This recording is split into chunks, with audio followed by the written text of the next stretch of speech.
Hey, welcome everybody to another episode of the SCA Coaches Corner.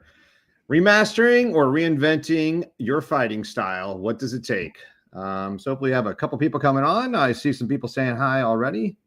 Nope, that was just an advertisement. Never mind. Hopefully people are coming on, but I'd like to introduce everyone. So we have actually working behind the scenes, but in front of the scenes this time is, go ahead and I always point the wrong way. Go ahead and introduce yourself right there. I'm Sivrid. I'm your friendly neighborhood producer for this evening, and I'll also be, as Brannos mentioned as I came in here earlier, I started out, I also shifted around my fighting style a lot in the last several years since COVID, so hope to be involved and enjoy this talk tonight. So, Bari, are you going to go? And then next is Tristan. There we go. Hey everybody, have a good evening. And then below that, we'll do a little like who's in the Brannos. Brannos, you should probably be in the what was the maid on the Brady Bunch? Alice, you should be in the Alice position. Am I dating us now? For the younger fighters out there, Brady Bunch was a TV show that was on. Yeah, you are totally dating us.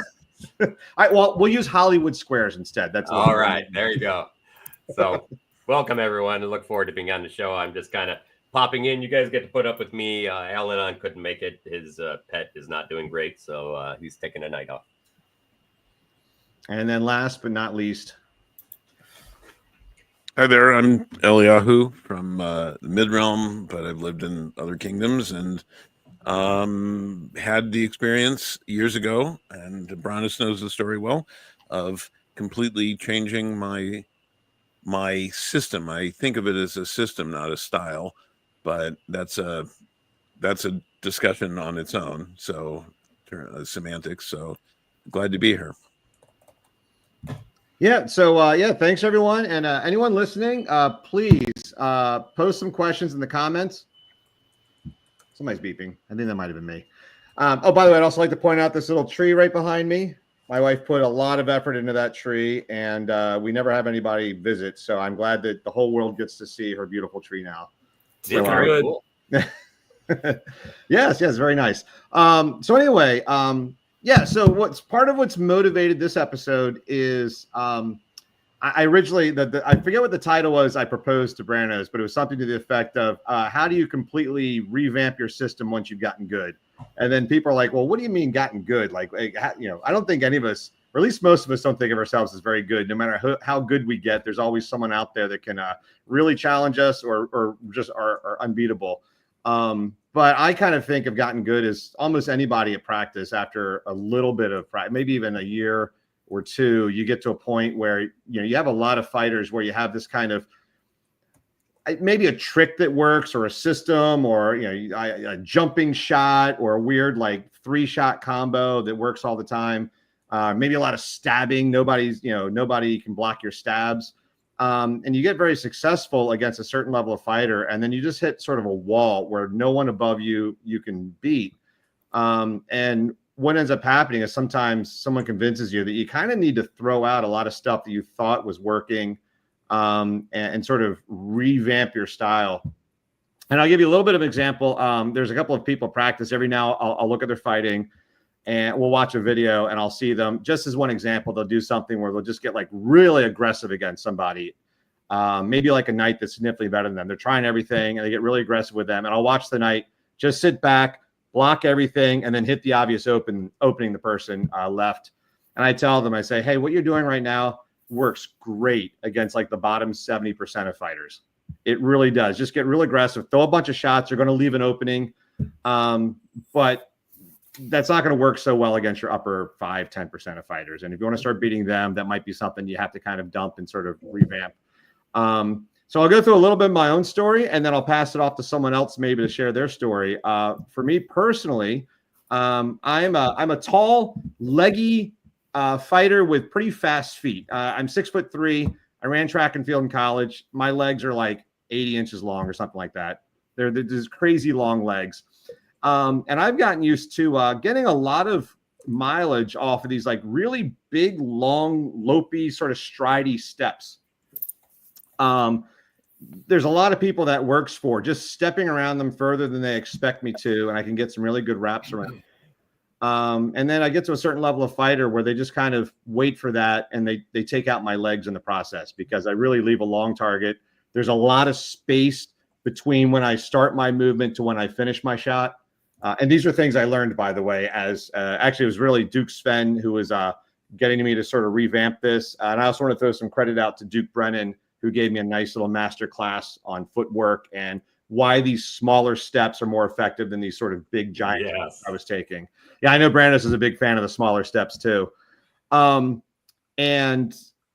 again, and a little bit of background for myself. I also, not as much as Eliahu, but I played a lot of basketball, and something clicked where a lot of what I was doing was really a classic, juke and get past the defender kind of move, which are like really big steps, and even turning my hips so that I would protect this invisible ball, which I don't have when I'm fighting, but that's where my natural instincts were. It was really getting me into trouble. So it was difficult to accept that I needed to make these changes, because it was working. I was doing pretty well against the bottom 95% of fighters. But it was something I needed to revamp. And it was a very hard process to go through. And I'll give you the quick version. I'll pass this off to someone else. Maybe we can revisit it. But it involved a lot of pel work, a lot of, I even got the little stretchy bands for the feet to keep my feet together. A lot of time in my garage, a lot of time at practice, getting beat by people and having to really force myself not to go to the trick that I know is going to work against this person.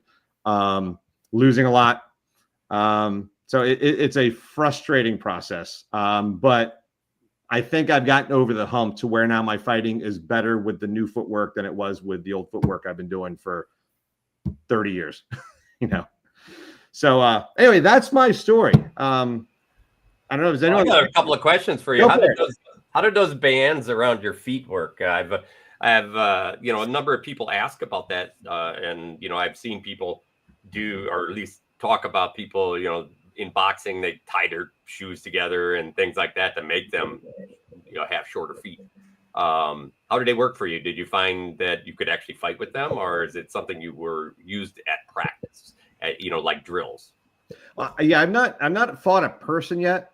And I will say, if I do fight a person, I would probably start with a person that I'm significantly more experienced than, and maybe even start with foam weapons. Because I right now I'd be nervous if I fought somebody that was at my level. Normally, just getting my feet tied up, or maybe like getting tripped up or falling over or something like that.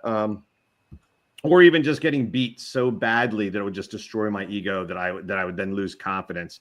And I think that's one of the tips that I could throw out to people, at least it's worked for me, is that if you're trying a new thing, you don't have to fight the same people that you go 50-50 with all the time. I mean, no, in fact, you want to go down. Yeah. I mean, unless you don't have a choice, but I guess you do have a choice. So you could fight somebody that's maybe you normally go 75 to 90% against with this new form, or you can fight. Sorry, my voice just cracked. That must be puberty. Yeah, let's try not to say that word, but yes. So anyway, we're going to save this for the video. This will be for the promo video later. We'll use that little clip right there. Because we have fun on this show.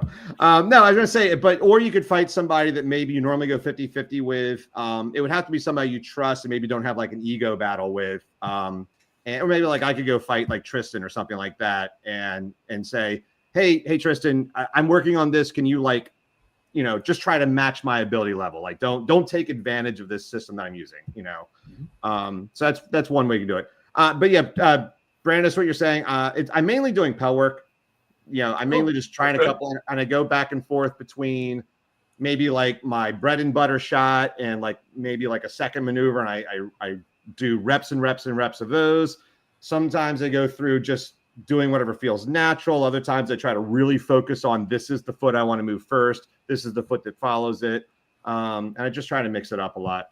But yeah, the more I use it, the more it's getting more natural, and it really does ditch a lot of stuff that I was doing before. I'm like, for me, particularly if I want to sort of do like get from the front of them and to go around their left side, I can't take these big steps anymore. I got to kind of do like these little, a little right left and a right left, to get around them, and it's starting to feel more natural. Good. Yeah, and I would agree 100% with you. I think the key on doing something like that is trust, and this is something we talked about in shows, and Eli can expand on that. But you have to have some trust in the person you're fighting, or the coach or trainer you're working with, and trust that they're not going to make you fall, and that they try to keep things small, and they drive you towards things that you can actually do, so that you can build an understanding of how to use a band around your legs or something to that effect to shorten your steps. And then they'll help you or take steps into doing it. And Pell is the first great thing. The next thing might be to find somebody else that wants to do it, and then say, okay, let's just stand here, and then we'll execute steps while throwing at each other. And one person does it, and then the other person does it, so that you can you're building, you have a trust in that your opponent's not going to make you fail. Mm-hmm. So yeah, that's primarily my story of what I've been working on. Maybe I'll throw one extra piece in here, then we can pass this off to someone else. But I'll throw in a piece that probably no one can relate to, because how many swimmers are in the SCA? But I was in a triathloning a while back. My background's running, so I had the running down. Cycling wasn't too difficult. I mean, I already knew how to ride a bike, and there's not a whole lot of technique in cycling, at least relative to swimming. Swimming's very technique dependent. Swimming is incredibly technique dependent, probably as much as the SCA fighting. And I had gone from being a terrible swimmer to being a much better swimmer. I went from, being able to swim 2 pool lengths to being able to swim a mile straight by learning these techniques. I got a book. I was like an online forum. And I mean, in 6 weeks, I was able to improve that much. And that was a massive improvement. So I'm like, this is a great direction I'm going in. I did this for probably another 6 months. And then I found a swimming coach online, and he needed me to ditch 50% of what I was doing, just throw it out and kind of rebuild from scratch. And I remember specifically, I was timing laps. So it was very objective. I used to do whatever the lengths were. It was like in a diving well, so it wasn't like a real pool length. It was like 40 seconds per length. And then I tried the new system, and it was 50 seconds per length. Like, I was slower. I was objectively slower, and it was so frustrating. But the nice thing was, every time I came back to swim, that 50 dropped down to 49. It dropped down to 48. Within like 3 to 4 weeks, it was back down to 40. And then another 3 to 4 weeks, it was down to like 32. But that's the hard part, is that it's like, you objectively get worse at first, and then you have to struggle through that. So that's my story. We got 75 minutes left. So who wants to cover that? Go ahead. Yeah, years ago when I got into it, I hated Shield like with a passion. And so I initially started out with two-handed sword, and that was brutal. But I went to polearm and to two sword. But polearm turned out to be my real passion. Being tall at 6'4", I've got, the wingspan of, a condor, and, tremendous advantage there. And I came to realize the hard way that with a polearm blocking, you could do it, but it was such an advantage to use your feet to control range. Mm-hmm. And same thing with two-handed sword. In fact, that demands of it really hard, but two weapons, same thing. Like, you really got to use your feet. And eventually I got to the point where, like, you know what, I really do need to pick up a shield. And for some odd reason, as soon as I looked at that big old board in front of me, like, I felt it was like a fortress. So I'd plant my feet, and I wouldn't move around hardly at all. I was like, okay, I got to figure out how to use the shield and, to be defensive. And I turned it into a fight of hands, not a fight of the feet. And then I struggled with this for probably, I don't know, a year or something. Figured, okay, I got to figure out this whole different system. And then for some reason, it just occurred to me, what is different about it? Why don't you use the footwork you use with a polearm when you pick up the shield? And this was a mental change more than anything. The physical was already there. And not to say that I had expert footwork, but at least with a polearm, I wouldn't stand there with my feet rooted in the ground, right? So it took me at least a month or so of practices, which here wasn't that much because we do it once a week, I think, at the time. But just that, I had to program in my head, imagine like you've got a pole arm, imagine like you've got a pole arm, control the range with your feet. And it transformed my really sucky sword and shield into moderately acceptable sword and shield, just because I was using, I was pretending like I had very little defense, like with a pole arm or a spear, where you want to have that be a primarily offensive tool, and you want to have the opportunity to hit. And if you block, you often take away that opportunity to strike. So the mind change was a big change. Now, because I was just starting out with shield and I felt that I really sucked with it, there wasn't a step backwards to get worse. And somebody had posted up, I think Guillaume posted a question in the chat. He said, what was it? What advice do you have of fighters dealing with being worse in the short term than better later? And I wanted to bring that up or my story about switching from polearm to shield, because most of what we're talking about is not necessarily developing physical tools. It's developing the mental tools, the mindset of getting into the right frame of mind. And you could even say, like, let's say you have somebody who is a passive type personality. They're maybe an introvert, and their fighting reflects that. They're not super assertive. They're not aggressive. They don't take control of momentum or initiative. And they suddenly say, you know what? I'm sick and tired of having my opponent always dictate the fight. And maybe you've coached them and said, if you want to win, you have to take initiative back at some point. You can't just hope that your opponent makes a mistake and that you can see it and exploit that. And so maybe the shift they need is to say, okay, now I need to be assertive. I'm going to make the first move. I am going to put the pressure on initially. That's the change they need to do. And they may feel so uncomfortable having a different mindset than they're used to, that they feel they're getting worse. They make the first move and somebody clips them. They hit them because they're not used to moving first. They don't know what the downsides of it are or what they have to do to cover that. It can be a big hit. Like Bari said, it can be kind of a hit on the ego to say, I'm giving up being a 45% win rate fighter, and I'm dropping down to 30%, regardless of who your opponent is. I mean, we're talking across the board. But if they keep in mind that the tools that they're studying and learning are going to make them a 50 to 60% fighter, they're going to go past where they were beyond, like you explained with the swimming example. Like, that's the brass ring to have in your mind of your ultimate goal, is you're going to go beyond where you were before. That's my experience. And when I've seen it happen and when I've seen people struggle with it, the farther along you go, like, let's say you're a 80% win rate fighter, and now it's going to be even tougher than when you were at 45, right? To give up, I'm going from 80 down to 60, so I can eventually go to 90. It gets tougher and tougher, but that's when discipline comes in.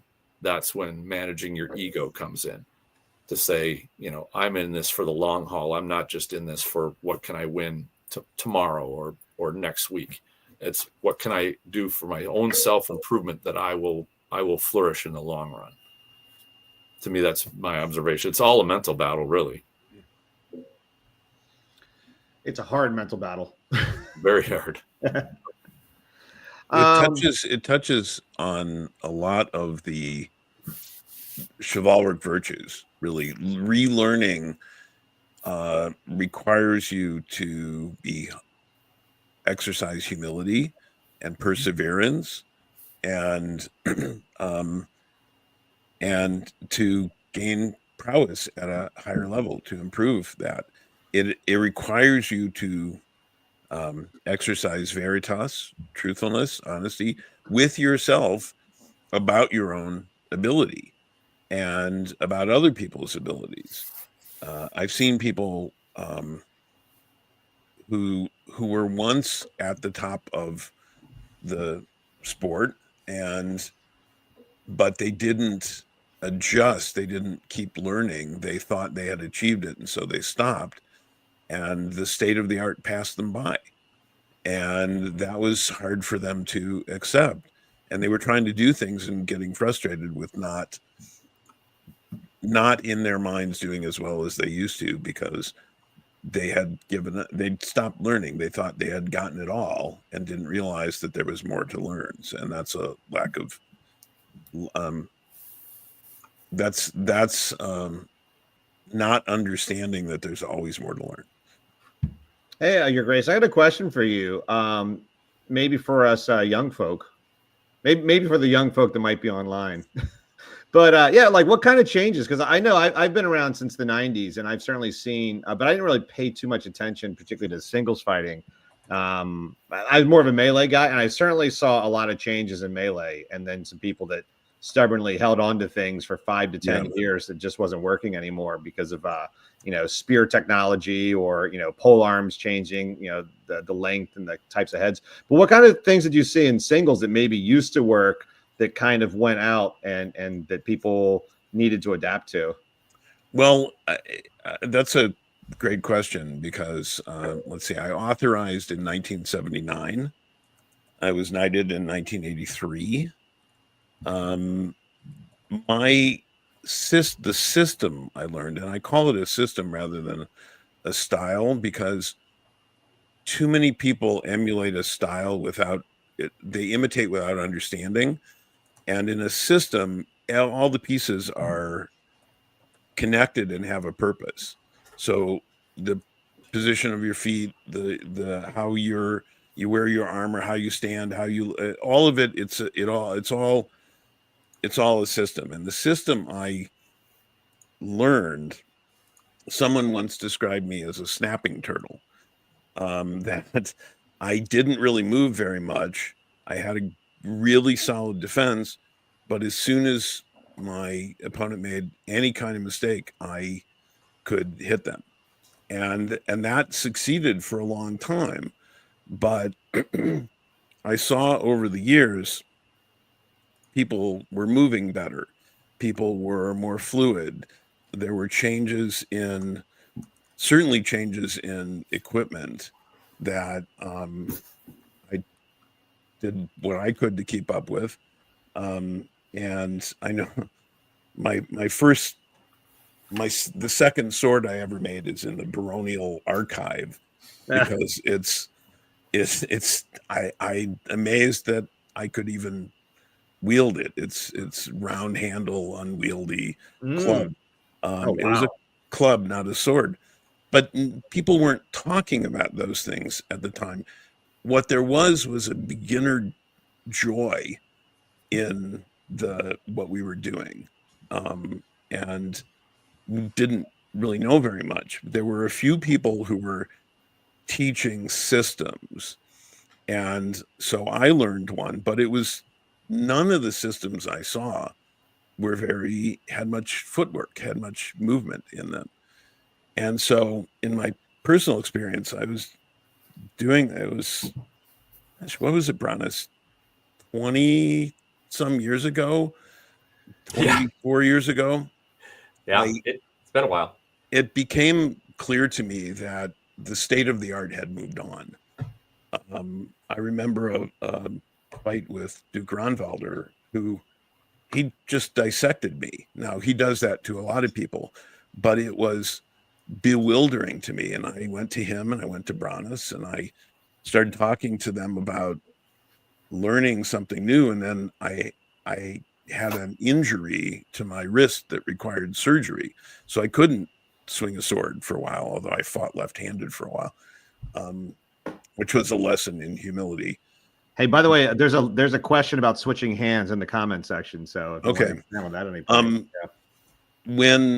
When I recovered from that and could start training again, I went to Brannos, I went to Ronvalder, and I said, I'm going to start over here. I'm going to start over. The state of the art has passed me by. I'm starting over. And they were both very patient with me, and I was very diligent. I practiced twice a week for years until I knew I had changed when I thought to myself, go on guard and how I positioned my feet, my response was different from what it had been. And I knew that was a change, but it required all my armor. I hung my shield. It required a complete review of everything. And it required being willing, redefining what winning was. So too many people still try to win practice, as in win fights and sparring in practice. And that's not what practice is about. And that was not what I was trying to do to win. I was trying to learn a thing or a couple of things every practice, learn something, get it, learn something new, go back to the old thing, make sure I had that, keep going, keep adding, keep progressing. And I remember I'd be sparring with somebody at practice trying to do the new system, and it wasn't working. And I'd tell, screw it, I'm just going to kill him. And I'd use the old stuff and it would work. But that was a loss. I considered that a loss because I wasn't progressing in my learning. I was falling back to my old habits. And eventually, what I found when the new system was now my system is that I could start bringing back in some of my old techniques and reintegrate them into this new system. And that was really cool because I was doing stuff that was so old it was new again because people hadn't seen it before. And I think one of the moments that gave me a particular pleased me particularly was when Brannos started using one of my techniques in what he was doing, and I thought that was really good. It's that constant learning, right? Yeah. So it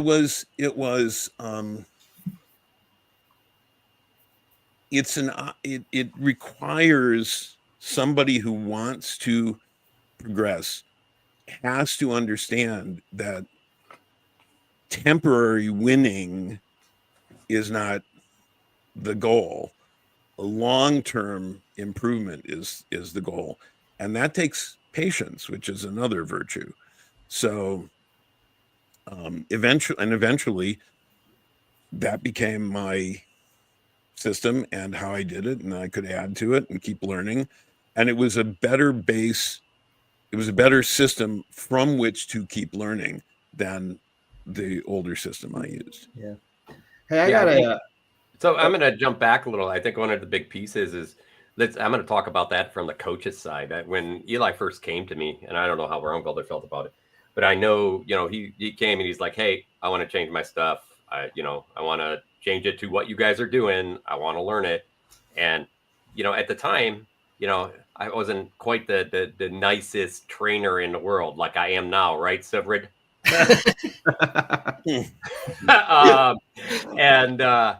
So I tended to be very sharp, and and there are times I would I'd be rough, and there are times I tell you, even when you didn't hit somebody but you executed the technique, I was happy as a I yell, yeah, I did it, and they're like, what? I didn't hit them. It's like, it's not about hitting them, right?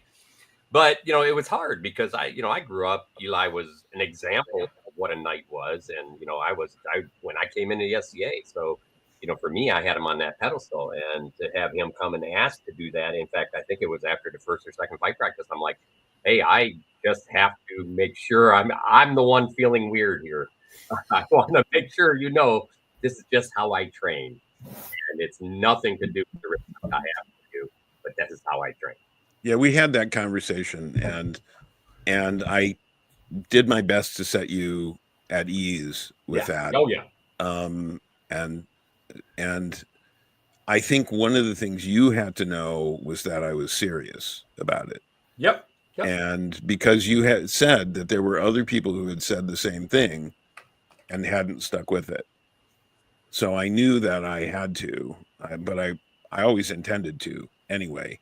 I have that actually was a really good.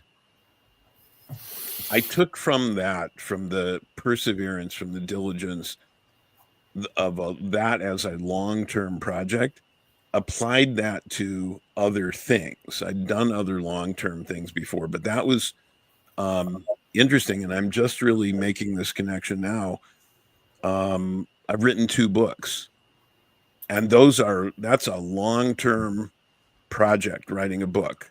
The first one was almost 2 years start to finish, and the last one was almost 5 years start to finish. That's a long-term commitment. And I think the idea of I'm starting on a path and I'm going to continue with this and I'm going to keep going and I'm going to see this through, that's a lesson. That's winning in a way that even if you never win a fight out of it, you're still learning something really valuable. Yeah. Here's a question here, and I think it's probably shot over to you, and obviously, I can kind of go in on this one too. But in your experience, have you found it easier or harder to do this after being elevated?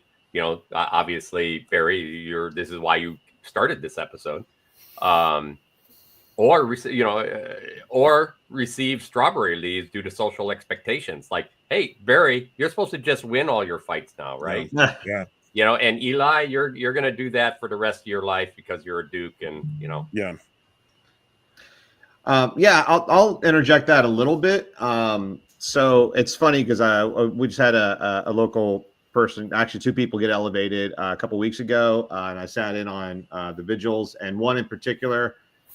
So I have a handful of things I say when I go to the vigils, and one of them that I loved was said in my vigil, which is everyone that knows you now knew you as an unbelt, and they will always maybe see you as that person, but everyone you meet from now on is going to only have known you as a knight or as a duke or whatever that new status is, and they're always going to see you that way.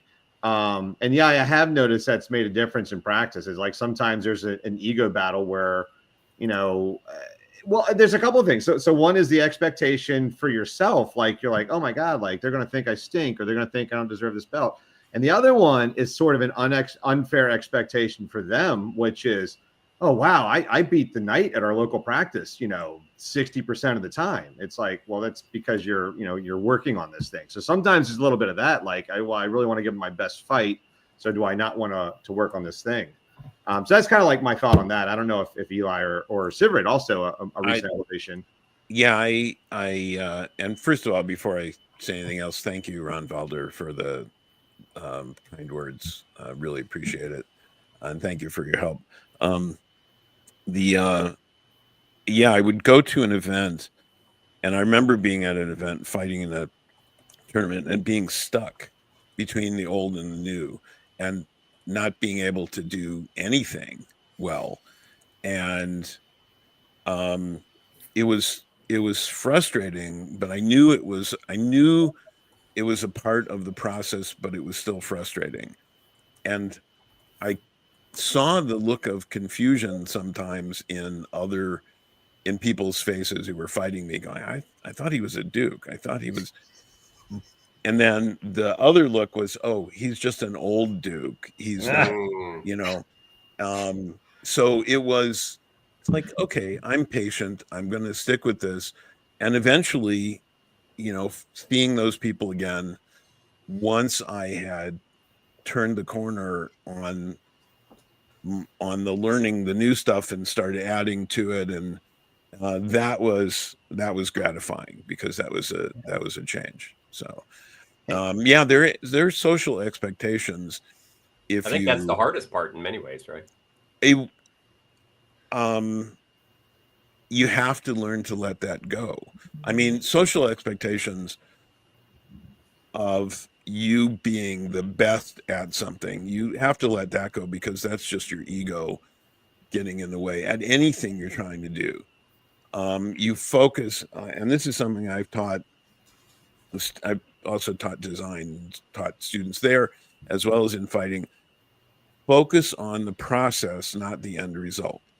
If you going into a fight say, I'm going to win, you'll probably lose. If you go into a fight say, I'm going to lose, you will definitely lose. Focus on being in the moment, doing the thing you're doing. And we've talked in other episodes about that in the moment thing, the mind, your mind of no mind. You have to be willing to be perceived as not very good, but you are actually knowing you're winning if you are still on the path and still working at it. Yeah. Hey, if I can add something to that. I want to say for a lot of people that are listening who maybe aren't knights, or they're not dukes, or they're not grant level fighters or whatever, every social circle I've ever been in, almost everybody is somebody to someone. Yep. Unless you're the brand new fighter, almost everybody is somebody to someone. So even if you've been fighting for 2 years, there's still going to be that probably on yourself. There's this expectation that I should be able to, I've been fighting for 2 years. There's this expectation I should be able to beat this new fighter, or I'm the sword and shield person. There's this expectation I should be able to beat that person with the buckler or whatever it is. So yeah, I think that exists at all levels. I want to interject something real quick based on something Duke Eli was saying.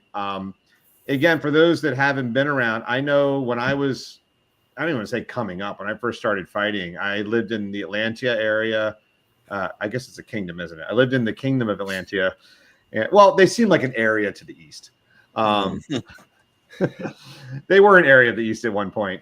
But back then, I remember the big talk was old castle style. Oh yeah. Yeah. Yes, and I'm going to do my worst impersonation of it because some of you probably know actually more of what it is. But it was this. It seems very foreign to what it is now, but it was this like very upright shield way out in front of you, sword way in the back. The feet were sort of in an awkward kind of footwork position, and it was very successful for a lot of people for a long time. I'm going to assume it's not very successful anymore because I haven't seen anybody do it. I've seen some variations of people do it, and maybe have some elements of it. But it's funny because you're talking about Eli. You're talking about people who use systems, and I actually kind of wonder how much of that was the mindset of the like zeitgeist of fighter culture at the time, because this is pre-mixed martial arts, where there was the karate school, and if you're in the karate school, you do karate, or if you're in the kung fu school, you do kung fu, and I kind of wonder if we had that in the SCA as well. It's like, oh, I'm an old castle fighter, so I do old castle. I mean, I don't know if I'm on anything or not, but I kind of at least feel like now that we have a lot more mixing, we've got the internet, there's more traveling in the fighting. There's certainly this, on TV, we certainly see like, oh, this guy used to beat everybody with, what was it? Royce Gracie used to beat everybody with Brazilian Jiu-Jitsu. How you beat him? Well, let's all learn at least some Brazilian Jiu-Jitsu so that we can apply it when we need to, but I'm not going to give up my boxing, or I'm not going to give up my wrestling because I've been doing it since I was 6 years old. Any thoughts on that? Yeah, I think that's a really interesting observation, because when I say a system, it means that all, to me, and the way I'm defining it, is that all the pieces are connected, and so how you stand, where your feet are positioned, how your armor sits on you, how you, in my case, since I use a heater a lot, how you hang, balance, shape, size, the heater, how you balance a sword, all of these pieces go together: the armor, the equipment, the stance, the attitude, the movement, all of that taken together is what I think of as a system. A system is not necessarily rigid. I say a system because if somebody decides to change one piece, that's fine, but they have to understand how it affects all the other pieces. So if you're going to do something, but you change your feet differently, okay, you change your feet are different. That moves your hip in a different way. That moves your shoulders different, or you have to turn a different angle, and so does your equipment work? How are you hanging your shield? How are you, every little change has an effect on a whole system, which is why I think of it that way. In terms of mixed martial arts, I think of, say, somebody's a boxer but learns Brazilian Jiu-Jitsu, their base system is boxing, but they can incorporate into that other things. So they have a system that affects how they stand and how they move and how they do things, but that doesn't mean that they're limited to being able to learn new tools. They're just adding it onto a base system. It's changing your system that is really challenging. And I say this because so many people emulate without understanding. They imitate without understanding. They say, oh, I want to do, these guys are using this style, so I'm going to do that. But they're not doing it perfectly because they don't understand the whole system. Their feet aren't exactly right. Their hands aren't exactly right. The equipment's not exactly right. It looks like it, but it's not exactly right. And so it doesn't exactly work. That's pretty interesting. Thanks a lot, man. You're welcome. Yeah, I want to see Sir Sivrid. Oh, sorry, Brandis, you wanted to say something? Yeah, real quick before Sivrid, because I was going to bring up Sivrid has some stuff here too, because he hasn't talked about. He's obviously changed quite a bit. He's been around for a while and doing really well actually. But I think the big piece is, I'm just burning through a book. I think the one that I got this out of is Cloud9, and they talk about goals, and you have to, learning is a goal, and you have to look at it that way. And it's a private goal. It's really one with yourself, right? It's not about the other people. And, society is so based on performance, and performance is measured at work, and it's, and we just keep driving performance. You have to get stuff done faster and more and constantly. And that just builds you to a performance base instead of a mastery base on what you're really trying to become. And, unfortunately, in a performance-based scenario, if you fail, it literally sets you back, right? Because you see, you kind of end up like, hey, I didn't do it. I failed. And it's hard to get out of that fail mode. Where if, in a mastery base where you're just moving constantly, just trying to move forward, you fail, it's an opportunity. And I think that's the real key, is to look at, are you just doing this to win? Are you doing it so people look at you? Are you doing it to get a belt or a hat or win crown? All of these things, that's performance based. And, really on your mastery end, those things just become small little things that you find on your way to get, to be a master at what you do. And are we ever really a master? No. You can ask those little masters that are, been doing something for 50 years. They're like, yes, I just figured something out.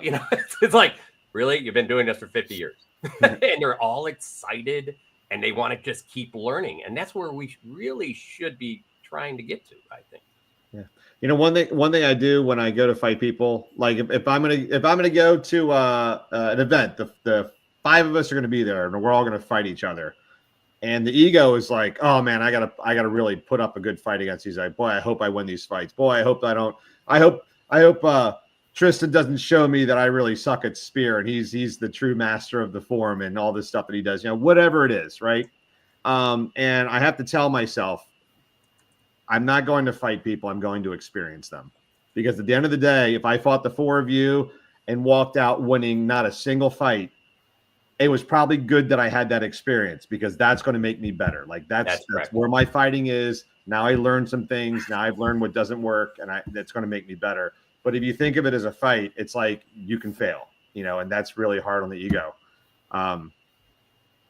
We want to get Sir Sivrid. By the way, he introduced himself as Sivrid. It's actually Sir Sivrid. Yeah.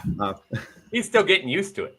Yeah, well, it's been a year and a half now, so So anyhow, so I just for my story, I started out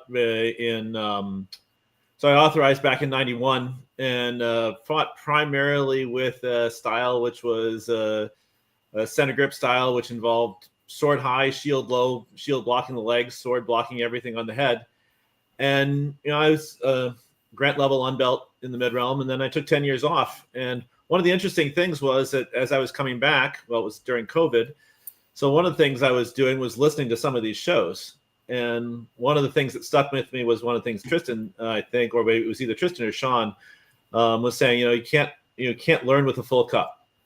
And so when I came back, one of my points was to say, well, okay, I know how to do this method that I use. And until I learn something better, I'll still be using it, but I want to learn other varieties of things. And then one of the nice things was Brannos was doing online footwork. So I'm like, okay, I always thought I was pretty good at footwork. And then I learned that, well, no, I wasn't really that good at footwork because I still keep learning more and more pieces. And so it was something that just got better and better. And so I'm still learning footwork. I still don't take, I'm still working on small steps. I'm still working on other things. But then coming back to practices, one of the big things that changed, so I started fighting with that sword high, shield low, basically stance. I had the privilege of Ron Balder showing me exactly how many mistakes you can make with that stance. And there was nothing, and the stance itself was just beatable by certain things that he was doing. And it was not going to be, even if I got to be perfect at that stance, I was still going to end up tied up. And so, okay, how do I relearn? How do I step back? How do I step back out of that? And so part of that has been trying to fight. I go to the Detroit practice, and that's A-frame heavy practice, boxing heavy style practice. And so I've been learning that, and it put me a massive step forward, partly just being able to move the footwork and not just with sword and shield, but then when I picked up a greatsword, it's like, okay, this actually works much better because footwork controls so much. And the second piece was then, learning how to fight that A-frame, learning how to fight just even moving my hand from in front of my chest up to in front of my shoulder, which I still am struggling with. And so it's things like that I'm partway into redoing stuff. And some of the stuff there's been a couple of weeks recently that I just get, frustrated because I'm thinking about 5 things, trying to fix them all. And then I get hit a bunch at practice. And, Brannos, I think I commented to Brannos like 3 weeks ago, like, you've been making me think too much. I can't throw a shot. And so part of that is then it slowly comes together. And then last night at practice, all of a sudden, one of the things was like, oh, okay, really bringing that sword tip forward. That's what it does. And it was working all of a sudden. And then it's not going to work every time I go out, but it's now I've had success with that one piece. I can start thinking about, okay, yeah, I know it's going to go forward. I know it's moving into a better style or a stronger style that I can bring stuff back from. I still use a lot of what I used to do, but a lot of it is now learning those new tools, learning the pieces that fit into my style, and reworking that so that I can move around and use those style of shots. A lot of it is the same thing of I used to throw a lot of loopy shots around, and being able to throw stuff that doesn't go, out through, way out and come back in. So it's really obvious to see. Training those out, and I'll still throw the other stuff, and I realize it's not as effective. So part of that is for me has been just relearning, stepping back, and being willing to say, hey, I had a system that was working okay, but your system is obviously for you is working better than mine works for me. What can I learn?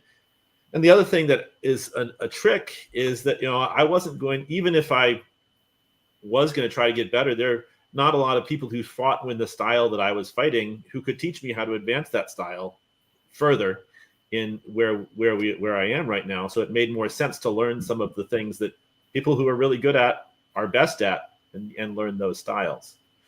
And so for me, that was a lot of retraining and relearning that style and or relearning styles to be much more footwork heavy, side to side motion heavy, and much more A-frame style with that.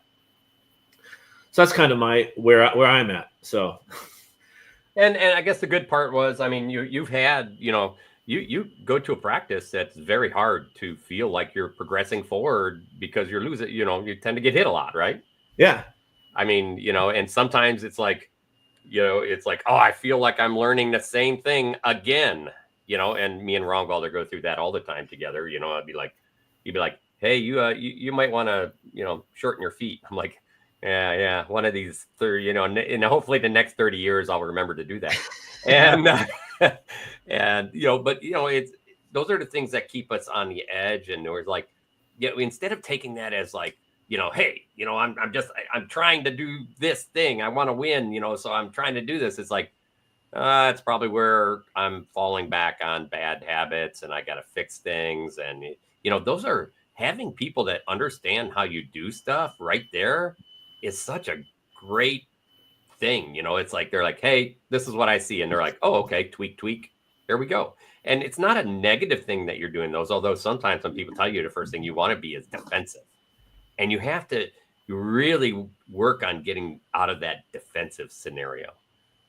So, find somebody you trust. Find a coach that will say, hey, this is what I see, and that way they can, that way sometimes you just need a reminder, and that reminder, like I tell you, sometimes with Rongwell, I'll be like, hey, looks like this.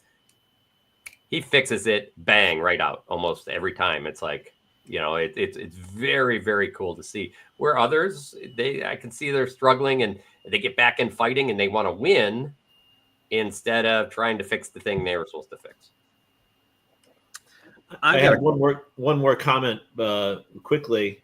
And one of the things is there's a lot of questions about how to go about some of these transitions, how to make these changes in style. And I think one of the things that has been really helpful for me is being able to say, hey, let's try this with foam.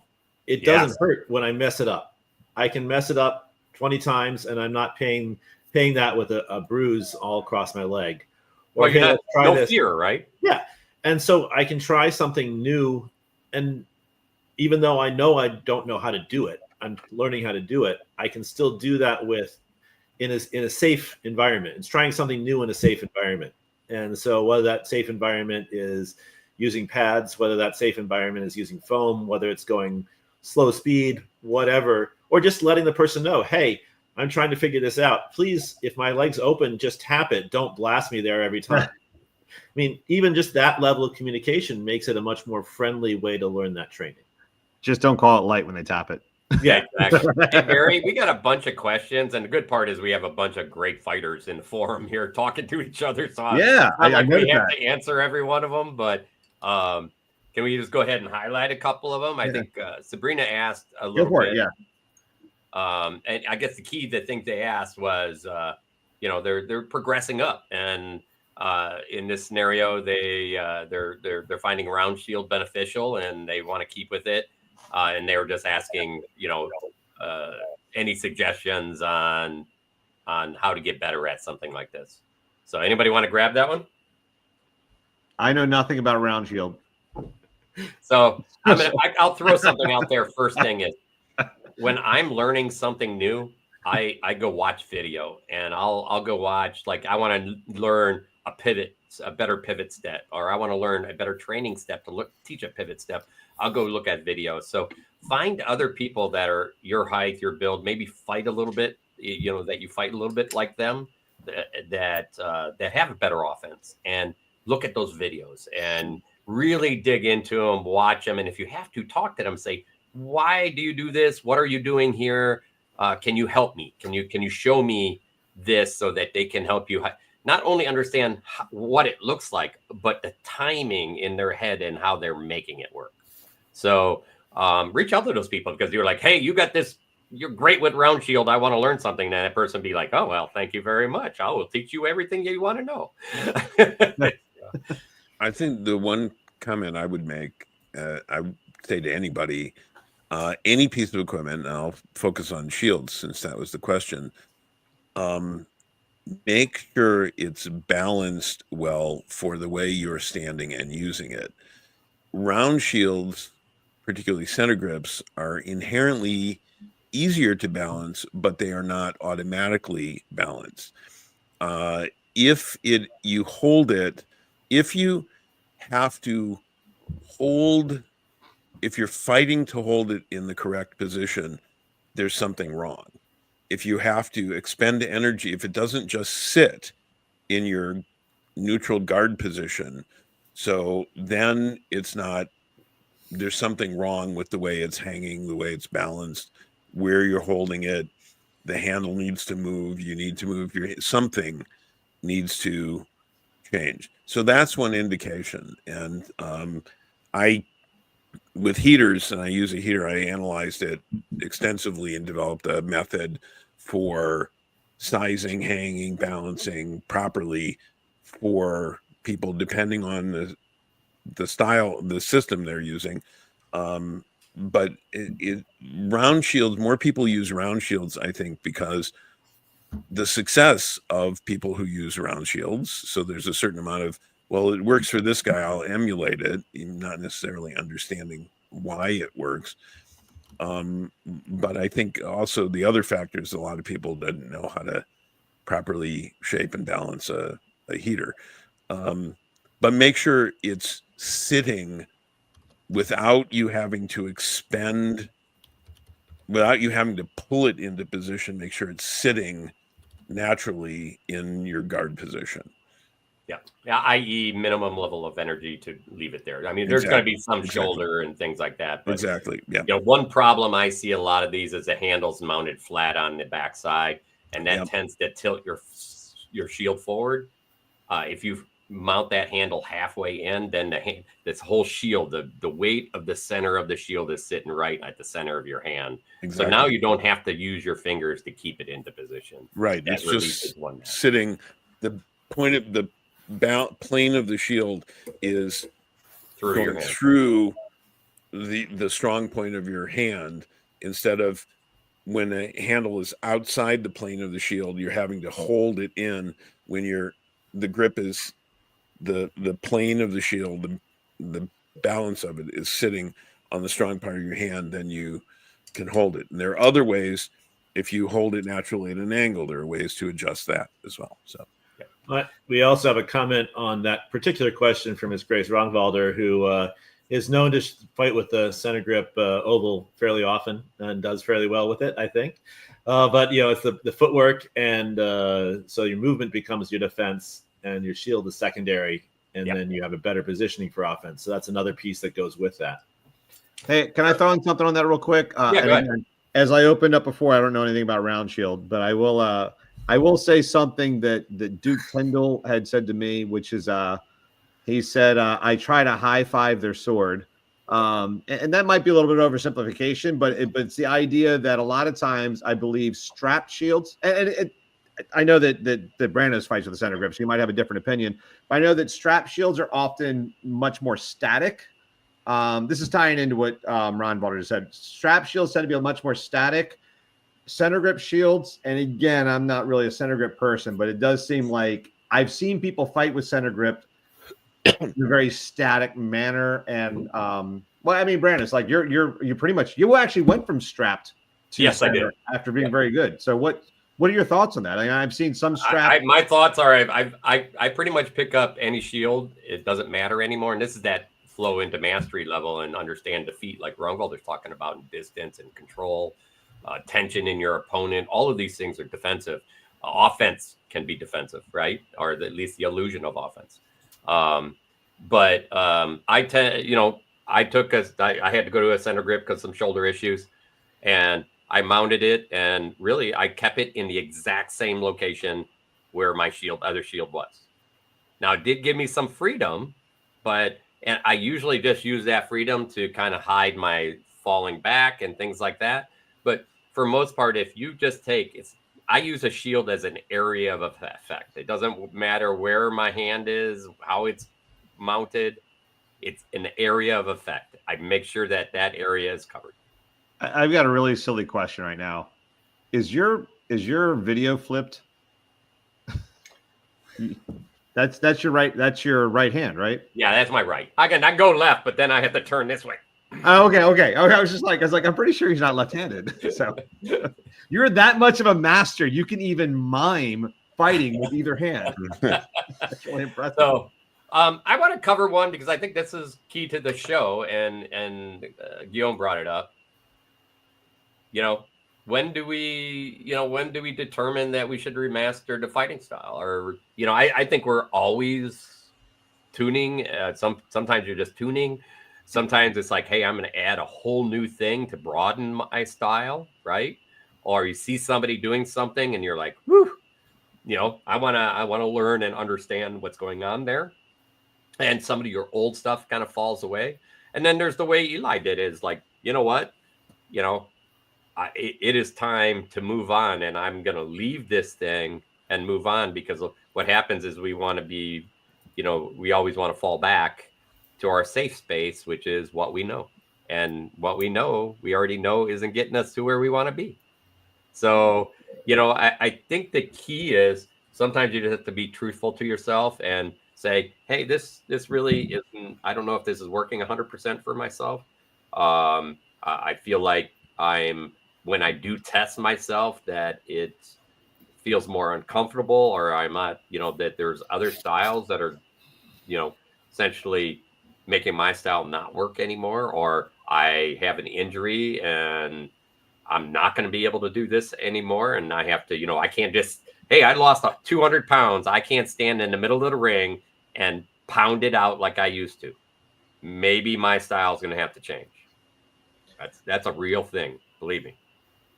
So I'd say if you're not having fun fighting anymore, think about whether you need to change. Because for me, a certain level of prowess helps me have more fun on the field.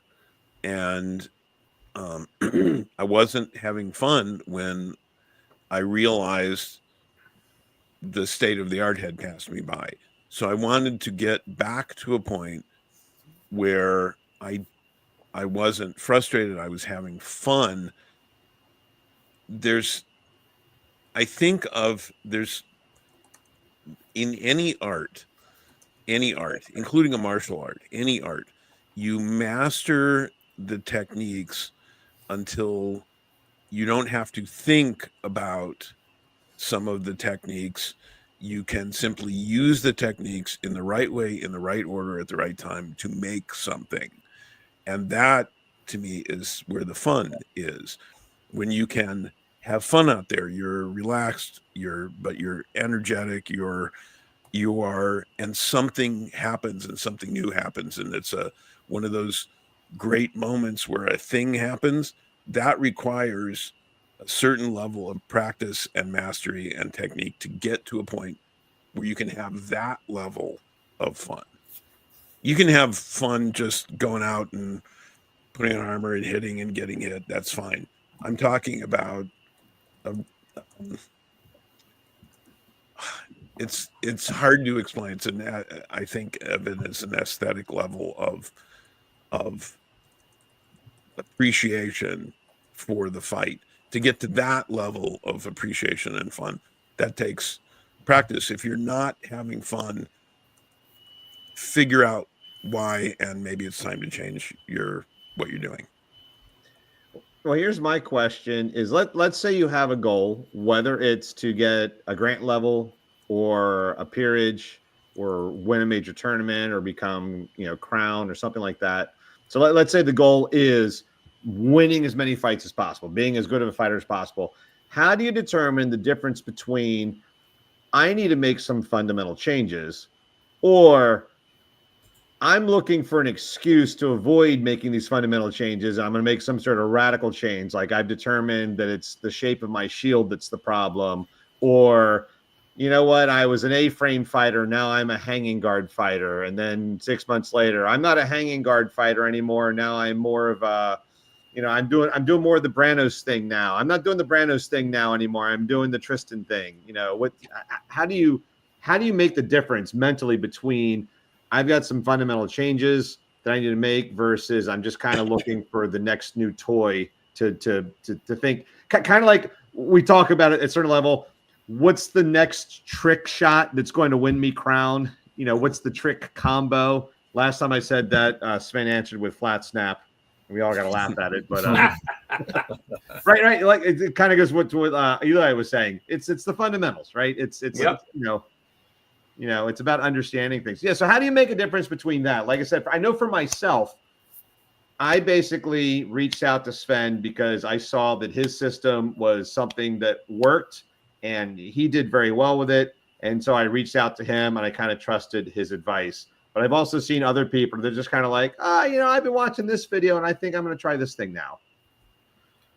If I could jump in a little bit, and that is, I don't think there's any one firm answer of the when do you do it or for what reason do you do it.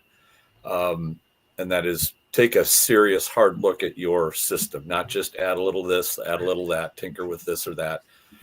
And the things that I've either personally experienced or that I've seen other fighters go through, one of them is when they see a bunch of their peer groups surpass them. Yeah. People that they have normally had a good fights with or have been consistently succeeding with, and now they're not succeeding. They're getting left behind. And that can happen over the span of 6 months or 4 months. It could happen over the span of a year, over 2 years, or they take a break. And I've seen a lot of people beat themselves up and they say, I had to take 6 months off, a year and a half. I had to do a job, or I had to do, family stuff, whatever. And they come back and they just, oh my gosh, how much time have I lost? How much, I'm behind the ball now. And with all of those people, I offer the same advice. I said, what you want to do is look at this like an opportunity, not a detriment. The opportunity is when you come back and start at it fresh, you will have a better chance of leaving your bad habits behind than if you kept practicing and kept practicing and kept practicing. And in each practice, you reinforce those bad habits over and over and over again. And we talked in a previous show about, those well-carved ruts. You're reading my mind, brother. You're killing me. I was going to make you talk about this. I'm just channeling my inner Brannos, I guess. And to use it as an opportunity to say, I'm going to clear the board and I'm going to take a fresh look. You don't have to completely dump everything but use it as an opportunity to examine everything that you do and take a hard look and say, does this really fit me? Does this not fit me? Is this something that can be improved? And I do know fighters, and I've seen plenty of these guys that they'll have a guru of the year and they'll say, well, I like Duke, so-and-so this guy, like I'm going to do everything that he does. And what they find is they may not have the body style. They may not have the mental outlook, the same makeup, the same preferences or physical abilities. And they'll just try like the Dickens to do everything that Duke does. And then say, none of that really fit for me. And but this other guy, I'm gonna go do what this knight does because the one didn't fit, but this one's gonna fit. And then they do the same thing kind of over and over, and they wind up getting frustrated because they're wandering around trying to gather things, and they're not able to really find what fits for them. And it takes some experience to look at something and say, I think I can make that fit for me, whether it's a technique or an approach, something like that. And I would look at somebody like Rongwalder, and it's great because you can look at a number of videos to watch how he fights and to look at a supremely high level of mental patience, of analytical skill. And if you could say, I don't have that kind of patience, you're not going to fight like Rongwalder does. You're just not going to do it. You could build it if you really had the discipline, but it might not be a good fit for you. And so when you go around and you look at inspirations, and I would say rather than searching for gurus, look at everybody. And I'll guarantee you, everybody, even people with lesser ability than yours, can give you something you can steal from them that will work for you. But you have to look for it, and you have to look with the right mindset. And dedication, right? Yeah. Right. I mean, and you will look be at all of the those culmination of Yeah. all those inspirations. You're not going to be a carbon copy of Fighter A. You're don't going want to have all kinds of different things that you'll find are going to work for you, and you're going to play with fitting them together in a cohesive way to make your own system, to use Eliahu's nomenclature. I like that. I mean, the idea of a system, not a style. Yeah, it is amazing. One of the things that's sort of been clicking for me lately is it's amazing how long it takes in this game to get good at something or to see large improvements. Not just this game.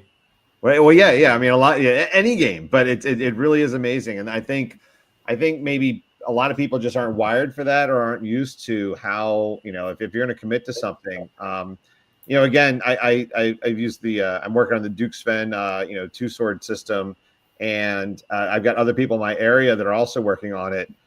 And I'm having a lot more success than they are. And I don't think they understand the tens of thousands of left-handed wraps I've thrown on my Pell. And it's like, it's hard enough to throw a right-handed wrap, and to do it the left hand, it's like, you have to really commit to it. I have a question for the group here. So this is something that's actually, this is a question for me. I'm wondering what your answer is. So one of the things I struggle with is the difference between when am I working on something and when do I not work on that and just do whatever I can do. So like Eli had said in the one, I hope I'm not insulting you by calling you Duke Eli. No, that's fine. Okay. Okay. Sorry. But it's like at what point do you give up and just use the old method and win the fight? And part of what made me think of this was a year ago. I went to Adult Swim. Well, a little bit less than a year ago. I went to Adult Swim, the big practice that Duke Timothy has in the middle of Pennsylvania. Sorry, the middle of Ethelmark. The morning started off with the class that Duke Sven and Sir Ragnar ran. And then I had some basically individual one-on-one time with the two of them. And they basically were like, do this, and do this. So here I've got 3 things to work on that are very new to me. And now I've got the next 6 hours to fight all these people at Adult Swim and working on this new stuff. And I remember a knight in our area had asked me a question about, I ended up fighting my knight at the practice. And he said, what were you thinking when you fought your knight? And I basically told him like, I was trying to do this, trying to do that, and trying to do that. And he basically pointed out I wasn't flowing naturally in fighting. And that's something I struggle with because I'm not a big tournament person, but I'm trying to become one. So probably everyone else on this panel has enough tournaments under your belt that you can go have a bad tournament. It's not a big deal. But for me, it's like I've had so few that it really hits me in the ego if I go and don't advance to the final 16 because I was working on stuff versus just doing things. So that's my thoughts. Like, what would you tell a student? Like, at what point do you, if you're always working on stuff, you're never displaying your best fighting, right? So at some point you have to find those places and those times. Again, in the same book, they talk about, they're testing yourself is the ultimate key to understanding how all of it's coming together and giving yourself an opportunity to move forward again. Yeah. I think one thing also, and Barry, you talked about having done triathlete and working on that. One of the things that we don't think about sometimes in the SCA is we're always like want to be on every week, any tournament. But you look at athletes in almost any sport, they take time down, they take a building phase, they go through a cyclical dropping down and then rebuilding. And so you look at it and you say you wouldn't expect a Tour de France cyclist to do perfectly in December. That's not when they're training for.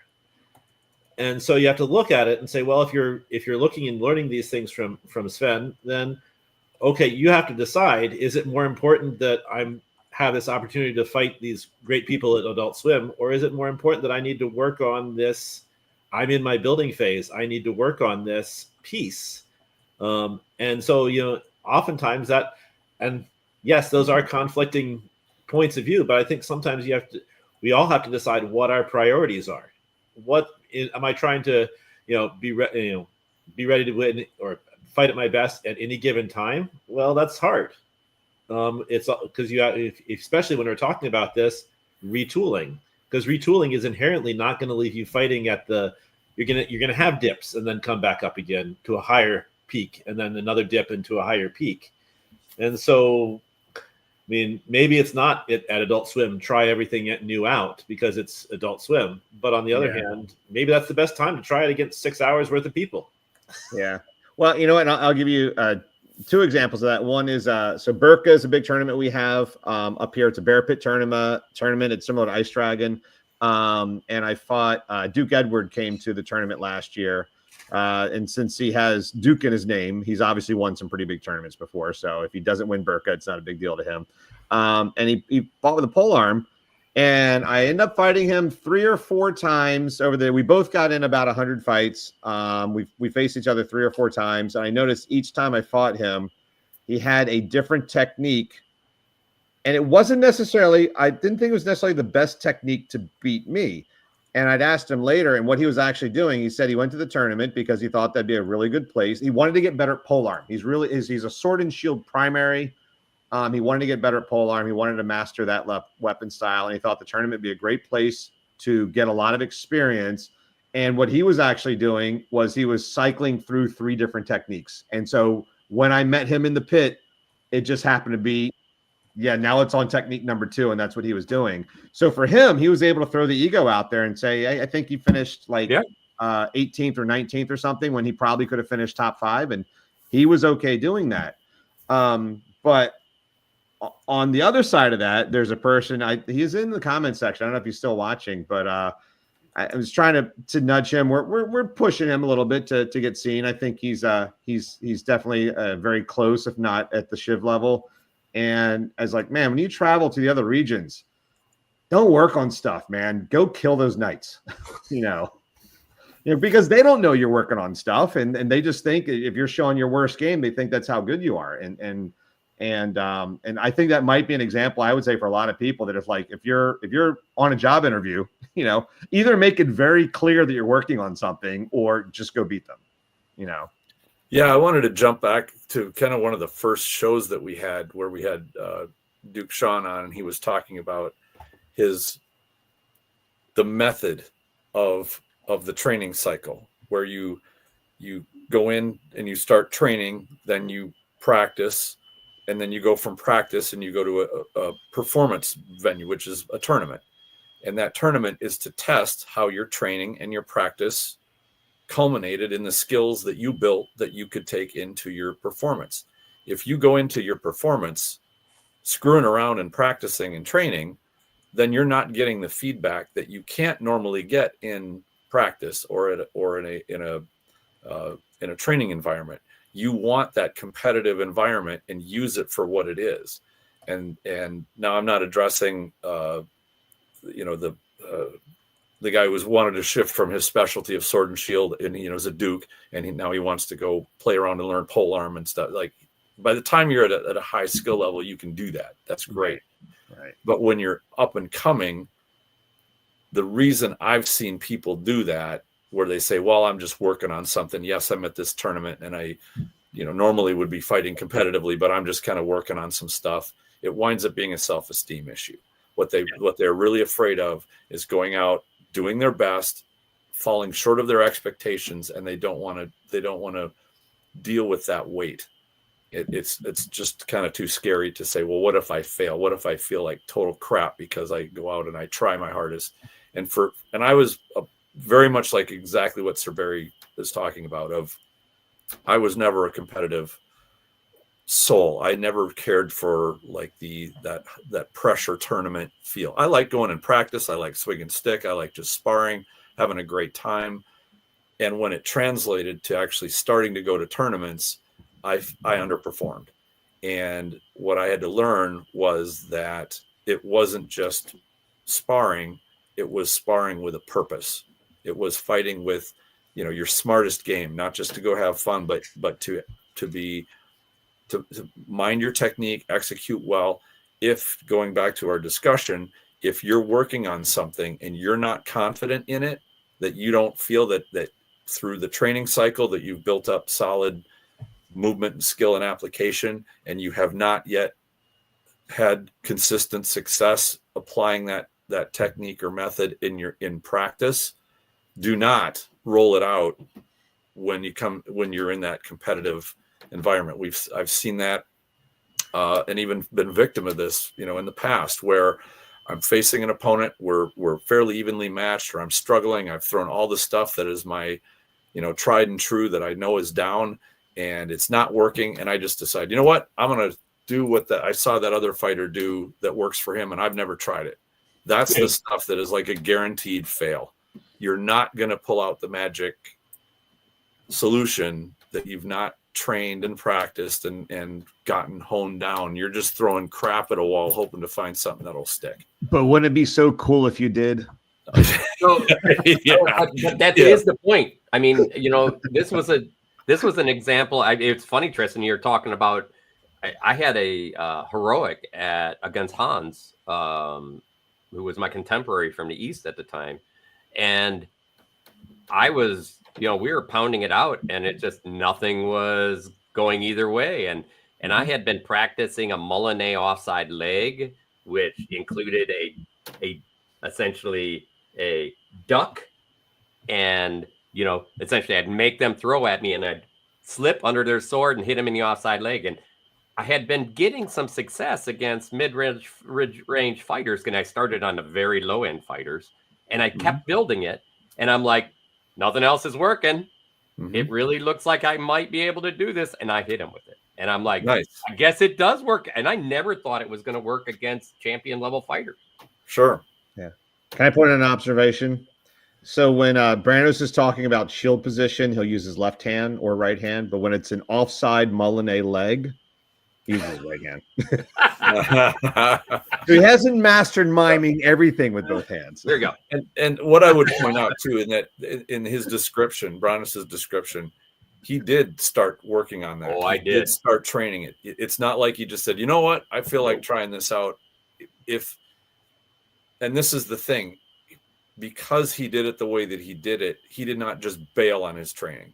When you're in a competitive environment and you bail on your training and you just decide to throw from the gut, not that it will 100% fail. It'll just be a very low percentage success rate. You're kind of being the kamikaze at that point. And that's kind of, I learned the hard way of, okay, what happens when I drift off and I decide I'm going to fight with passion, not with my brain? It winds up, the success rate drops pretty drastically. And in fact, what I found is I would see the very skilled fighters, they would maneuver their opponent into that almost panic situation where they would have a very defensive approach and they'll think, you can almost hear them if you really listen, go ahead and I want you to throw the kitchen sink at me. Everything that you've trained, everything that you know how to do. And I'm just going to stand here cool and calm, and I'm going to block everything. And I'm going to get you so frustrated that now you're going to throw away your discipline game and you're just going to start whipping around and going on frenzy. And then I got you. Then you're no longer thinking straight. And that's where I want you to be. And when I saw that start to happen, I realized that's how dangerous it is of giving up on your training. Now, if you're in that competitive environment and you run out, you can try what you've worked on, or you can, try to solve the problem there. But that is the venue that competitive environment is special for. It's a challenge that you won't get at a normal fighting practice or at a normal training session. So use that for your problem solving, and make a note of it. If you don't prevail, put that at the top of your list. Here's a problem I've got to solve, and go back into your training cycle and form a plan for what you're going to do when you're faced with that again.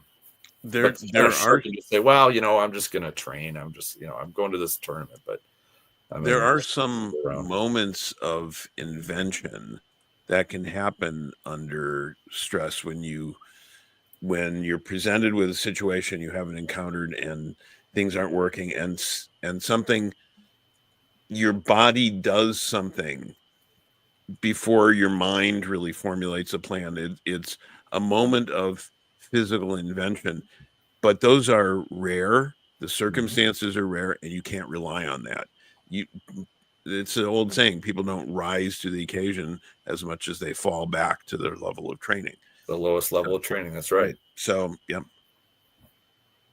I think that's key, is that lowest level of training. And that's where, we keep talking about, building trust in yourself. And that trust is having building that foundation. If you're if you know that you built a foundation, you always have that to fall back onto. That foundational, good technique. Yep. I think we're looking at about 4 minutes here, Mr. Bari. Nah, that's what I was just thinking. 4 minutes. Oh. We could talk about how much time we got left for the next 4 minutes. No, well, we got a show next week. Well, we got a couple of shows coming up, I think. Tristan will be at Boar's Head this week. It's a big North Shield event. Yep. And Ron Galder's going to be there too. Yep. Oh, awesome. So, and he's going to be he has a table he's going to be, he has an area he's going to be set up. Yeah, we're going to have a little area, theoretically in the big room. We got a banner that Rebecca made for us that we're going to have set up. So it'll say Coach's Corner on it. So we're going to be sort of hanging out there, also on the list field too. So if people want some coaching, some, advice, or sit down and chat, we are going to go live at some point, probably early to mid-afternoon sometime. We haven't set a time exactly yet. This will be at least my first attempt to do live podcast from a site. So we'll see if we run into any technical issues or whatnot. And then, of course, there's always event scheduling going on. So if you're bored at home on Saturday and want to check it out, keep an eye open, and we will send up our notice for when we go live. Awesome. So that sounds good. And then next Wednesday after that, we actually have somebody in the society that has written a book, The Art of the Longsword, that is actually going to present some of the stuff out of his book with a group of folks that help him write that book. And we're going to have an episode on Wednesday that's we're going to just kind of have a chat, sit around, talk about some specific chapters in his book, and hopefully get some input and questions. And that's a week from today? That is actually a week from tonight. I have to put it up, but it is it a week from tonight? What is tonight? Today's the 4th. So it's the 11th or the 18th? I got to put the right date on this thing, I guess. So it would be the 8th. Well, let me check. That actually might be on the 16th because of the schedule of some folks had. So it might be kind of a Monday night gig going on. I'll verify I have the right date, but it's definitely going to be in the next week. So stay tuned for the right date of the Longsword episode. Right. Yes. Yeah, let me know. We'll have to get a promo video out or something like that. I love your promos, Barry. Yeah, Barry, that was a great job on the promo. They've been great. I've been trying. I'll try to mix them up some. People get tired of O Fortuna. No, it's definitely good stuff. I hope everybody likes it. Let us know. It's been fun. I've had a number of people reach out and say they've had an opportunity to try some stuff, learn some stuff from us, had some success with some stuff they were shown at Penzic. And it's always good to know. We have a lot of, the good part is we have a lot of really good coaches out. Love listening to Bess, and Barry's really kind of stepping into his own. I really love, between Barry and Sivrid and Guillaume, we got lots of people kind of driving, kind of that bleeding edge of I want to get better and I want to keep learning. And I really love watching it. I'm good because I know so little. That's what I say at work. I'm bad because I think I know so much. That rising tide is raising all the boats. That's right. All right. I think we're probably pretty good here. So how do we take this out? We need to have some outro music. So here, we'll start with this one. And actually talking about that, I have somebody that's going to be working on a intro for us. And I'll have them look at maybe something at the end as well. So we can put some standard stuff in there and try to, kind of push up our class of video a little bit. I'm looking forward to, Tristan, to your episode, because if that works out, I may touch base with Sven and those folks out there. I know they tend to go to a lot of stuff. We might try to do the same kind of thing on the field at some other events that they go to, and they go to a ton. So Antigone had brought up, mentioned something like that. So we're trying to get out there more, trying to get people more, input and experience of what's out there and the fun being had. And hopefully you're all enjoying it. Very cool. Have a good night, everybody. Yep. It's good to see everybody again. Thank you. Everybody be safe out there. Have a great holiday season. Yep. Thank you. Bye-bye. Happy holidays.